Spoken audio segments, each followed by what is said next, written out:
Subscribe करें हमारे YouTube channel को और बेल आइकन को प्रेस करें हमारे लेटेस्ट वीडियोस को देखने के लिए।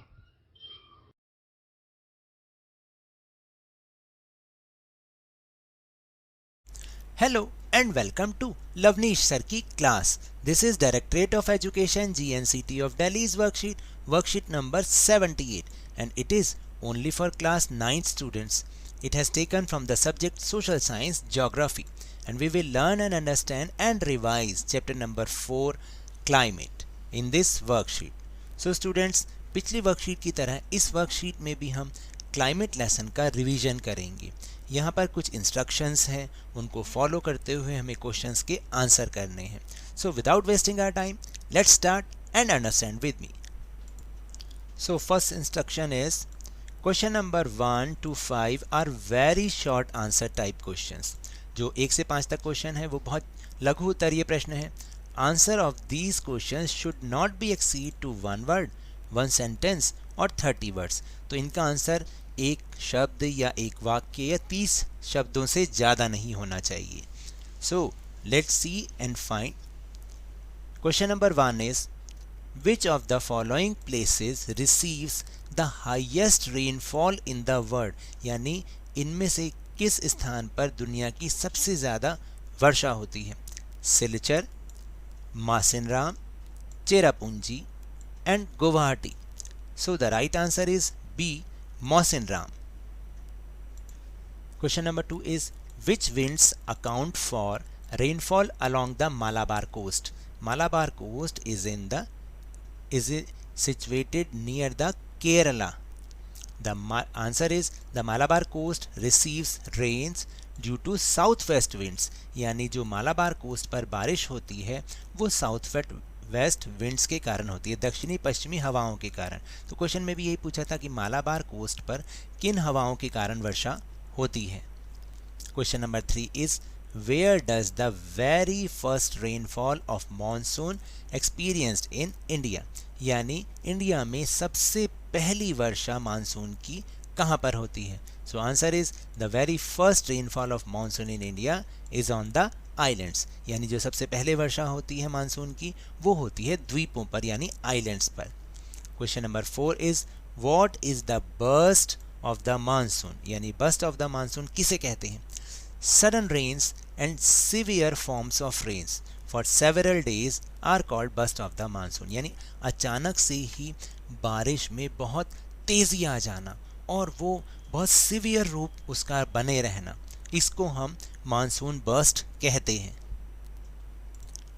Fifth question is what does the continentality of climate, यानी क्लाइमेट की कॉन्टिनेंटलिटी किसे कहते हैं, क्या होती है। Continentality of climate means experiencing odd conditions of weather due to distance from the sea, that is more cold in winter and more heat in summer, यानी जो कॉन्टिनेंटलिटी ऑफ क्लाइमेट होती है उसका मतलब ये होता है कि समुद्र से दूरी के कारण हमें जो है मौसम की बहुत ऑड कंडीशंस को फेस करना पड़ता है, जैसे सर्दियों में ज़्यादा सर्दी और गर्मियों में ज़्यादा गर्मी, इसे ही हम कॉन्टिनेंटलिटी ऑफ क्लाइमेट कहते हैं। Then 6th question, read the following extract and answer the given questions. जैसे हिंदी और इंग्लिश लैंग्वेज में आपको एक अनसीन पैसेज आता है, उस पर बेस्ड क्वेश्चंस होते हैं, ऐसे ही आपसे सोशल साइंस में भी आपको इसी टाइप का क्वेश्चन आएगा। तो लेट्स रीड दिस एक्सट्रैक्ट या passage. A striking features of the hot weather season is the loo, यानी गर्मी के मौसम का एक बहुत ही विशेष लक्षण है जिसको हम लू कहते हैं। These are strong, gusty, hot, dry winds blowing during the day over the north and northwestern India. तो देखिए कि भारत के उत्तर और उत्तर पश्चिमी भाग में दिन के समय ये बहुत तेज़, गर्म और सूखी हवाएं बहती हैं। Sometimes they even continue until late in the evening. कई बार तो ये देर शाम तक भी चलती रहती हैं। Direct exposure to these winds may even prove to be fatal. In winds के सीधे प्रभाव में आने पर ये हमारे लिए शरीर के लिए घातक भी हो सकती हैं। Dust storms are very common during the month of May in northern India, यानी उत्तरी भारत में मई के महीने में जो धूल भरी आंधियां हैं वो आना एक स्वाभाविक लक्षण है, एक सामान्य लक्षण है। These storms bring temporary relief as they lower the temperature and may bring light rain and cool breeze। और ये जो स्टॉर्म्स होते हैं, ये जो तूफ़ान होते हैं, ये थोड़ी देर के लिए हमें रिलीफ देते हैं क्योंकि ये टेम्परेचर को थोड़ा कम कर देते हैं और अपने साथ हल्की बारिश और ठंडी हवा लेकर आते हैं। This is also the season for localized thunderstorms associated with the violent winds, torrential downpours often accompanied by hail। तो देखिए क्या होता है कि इस सीज़न में जो है कई बार जो है तूफ़ान भी आते हैं, कई बार बहुत जो है मूसलाधार बारिश होती है और तेज़ हवाएं होती हैं। In West Bengal These storms are known as the काल बैसाखी, और वेस्ट बंगाल में इन्हीं तूफानों को हम काल बैसाखी कहते हैं। Now the questions based on this extract। Question number 1, write the features of Loo। लू के क्या फीचर्स हैं? These are strong, gusty, hot, dry winds blowing during the day over the north and northern northwestern India। यानी भारत के उत्तर और उत्तर पश्चिमी भाग में दिन के समय में बहुत ही तेज़, गर्म और शुष्क हवाएं चलती हैं जिन्हें हम लू कहते हैं, और ये लू का एक बहुत बड़ा फीचर है। Sometimes they even continue until late in the evening, और ये कई बार देर शाम तक भी चलती रहती है। फिर इसके बाद है क्वेश्चन, व्हाट इज़ काल बैसाखी?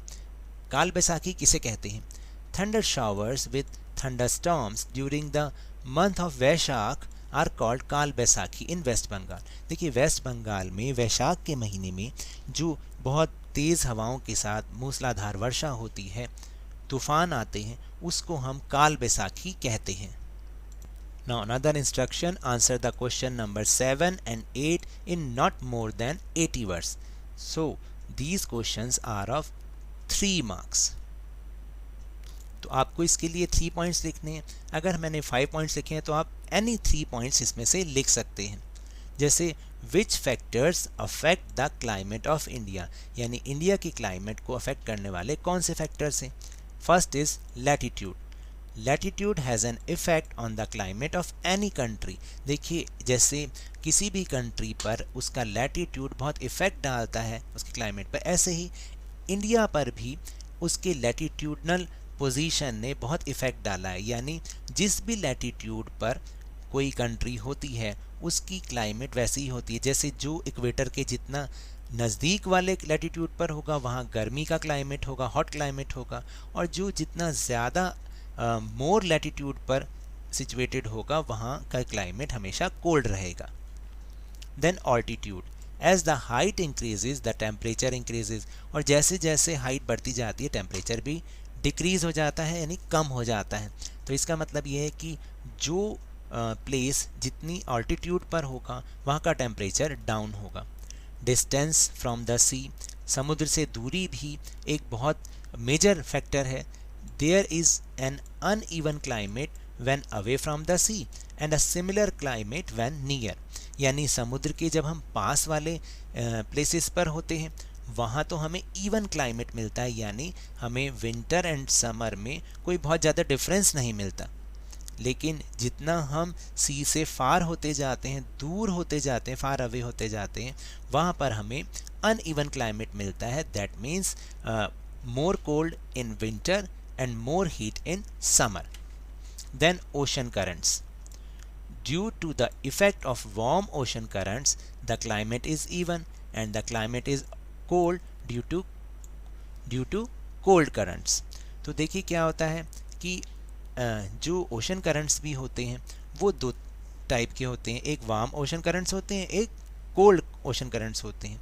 तो जब वार्म ओशन करंट्स चलती हैं तो जो उसके आसपास के जितने भी एरियाज़ होते हैं वहाँ पर क्लाइमेट आपको इवन मिलेगा, और अगर कोल्ड करंट चलती हैं, कोल्ड ओशन करंट्स होती हैं, तो इसके कारण जो है कोल्ड टेम्परेचर, कोल्ड क्लाइमेट हमें मिलता है। Then last is air pressure. The air pressure of any region depends on the latitude and altitude of that place. तो एयर प्रेशर भी किसी जो रीजन का लैटिट्यूड और ऑल्टीट्यूड पर डिपेंड करता है और उसी के अकॉर्डिंग वहाँ का क्लाइमेट भी होता है।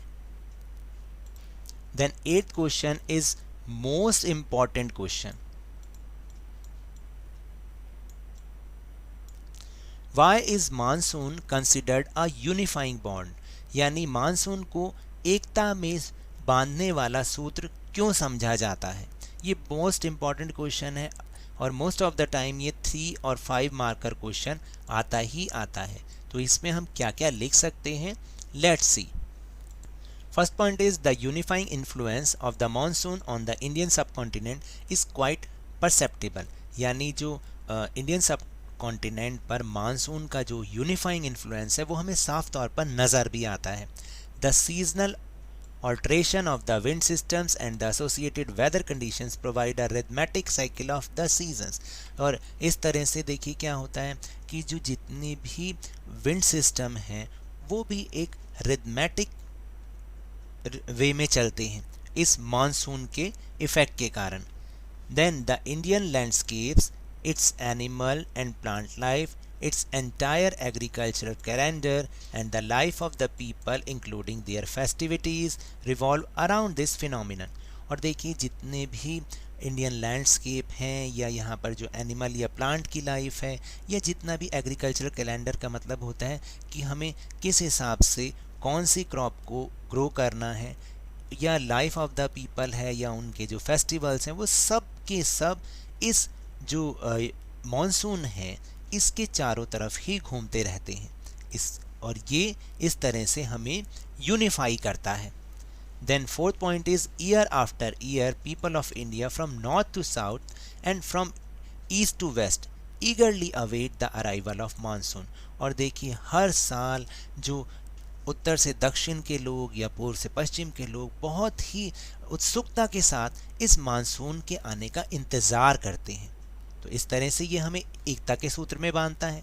एंड द लास्ट पॉइंट है these monsoon winds bind the whole country by providing water to set the agricultural activities in motion. और सबसे बड़ी बात क्या है, ये जो मानसून विंड्स है ये पूरी कंट्री को वाटर प्रोवाइड कराती हैं जिससे हमारी एग्रीकल्चरल एक्टिविटीज़ होती हैं, शुरू हो पाती हैं। तो इस तरह से ये हमें बाइंड करता है, यूनिफाइंग बॉन्ड की तरह काम करता है। Then another instruction, answer the question number 9 and 10 in detail between 80 to 100 words and these are of 5 marker question. Question number 9 is write the features of Indian monsoon। आपको Indian monsoon के features लिखने हैं वो कैसा कैसा होता है। First point is time and quantity of rainfall. Most of the rain in the country is received during the summer season by monsoon winds। यानी इस हमारे देश में जो ज़्यादातर बारिश है वो समर सीज़न में मानसून विंड्स के द्वारा होती है। देन अनइवन डिस्ट्रीब्यूशन होता है। The distribution of rainfall is not uniform in the country. पूरी कंट्री में एक जैसा नहीं है। अनसर्टेनिटी है, the amount of monsoon rainfall occurring in India is not entirely certain. यानी जितनी भी मानसून की जो क्वांटिटी होनी है वो भी डिसाइडेड नहीं है, वो भी अनसर्टेन है। देन टोरेंशियल रेन का मतलब होता है मूसलाधार वर्षा। Monsoon rains occur in large amounts of continuously for many days. तो देखिए कई बार क्या होता है मानसून की जो वर्षा है वो बहुत भारी मात्रा में और कई कई दिनों तक जारी रहती है। Then last point, dry interval. Many times in the beginning monsoon rains do not occur continuously but intervals of few days or weeks। कई बार क्या होता है शुरुआत में ही मानसून जो है मानसून की बारिश एकदम से लगातार नहीं होती बल्कि कुछ दिनों या सप्ताहों के अंतराल पर होती है और इन्हें ही हम ड्राई इंटरवल्स कहते हैं। Now the last question, question number 10. Why does the rainfall decreases from east to west in the northern India, give reasons. तो देखिए क्या होता है कि उत्तरी भारत में जो रेनफॉल है वो ईस्ट से वेस्ट की तरफ जाने पर धीरे धीरे क्यों डिक्रीज होता है, आपको इसके रीजन्स बताने हैं।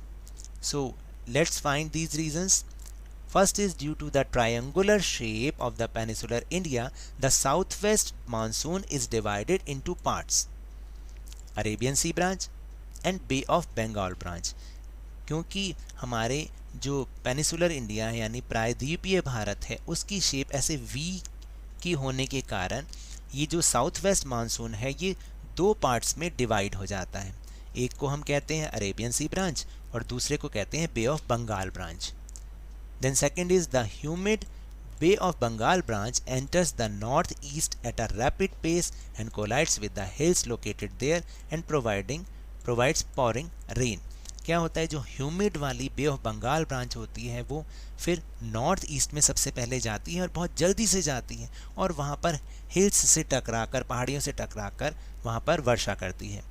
Due to the high mountains here the monsoon winds turn towards the Gangetic Plain in the west. Gangetic Plain in the west. क्या होता है, यहाँ पर बहुत सारे हाई माउंटेन्स भी हैं जिनसे मानसून विंड्स टकरा कर फिर वेस्ट की ओर गंगा के मैदानों की ओर चलना शुरू कर देती हैं, जैसे Bihar, UP. And as these winds move towards the west their humidity gradually decreases. और जैसे जैसे ये वेस्ट की तरफ जाती हैं इनकी जो नमी है, ह्यूमिडिटी है, वो कम होती चली जाती है. Therefore, the amount of rainfall decreases from east to west in North India. और इसी कारण से जो ईस्ट से वेस्ट की ओर जाने पर धीरे धीरे वर्षा की मात्रा कम होती चली जाती है. So now that's all for this worksheet. अगर मेरे इस तरह समझाने से आपको थोड़ा सा भी समझ में आया हो तो इस चैनल को ज़्यादा से ज़्यादा सब्सक्राइब कीजिए, लाइक कीजिए और बहुत ज़्यादा शेयर भी कीजिए. और हम मेरे साथ इसी तरह आसानी से वर्कशीट को समझते रहिए, लेकिन ध्यान और मन लगाकर पूरी मेहनत और लगन के साथ ऑनलाइन ही सही पढ़ते जरूर रहिए. And if you want to defeat corona virus then please wear a mask. And जब भी अवेलेबिलिटी हो और जब भी पॉसिबिलिटी हो इसकी वैक्सीनेशन अवश्य कराएं, क्योंकि कोरोना को हराना है और ज़िंदगी को एक बार फिर से सुहाना बनाना है. इसी उम्मीद के साथ थैंक यू वेरी मच.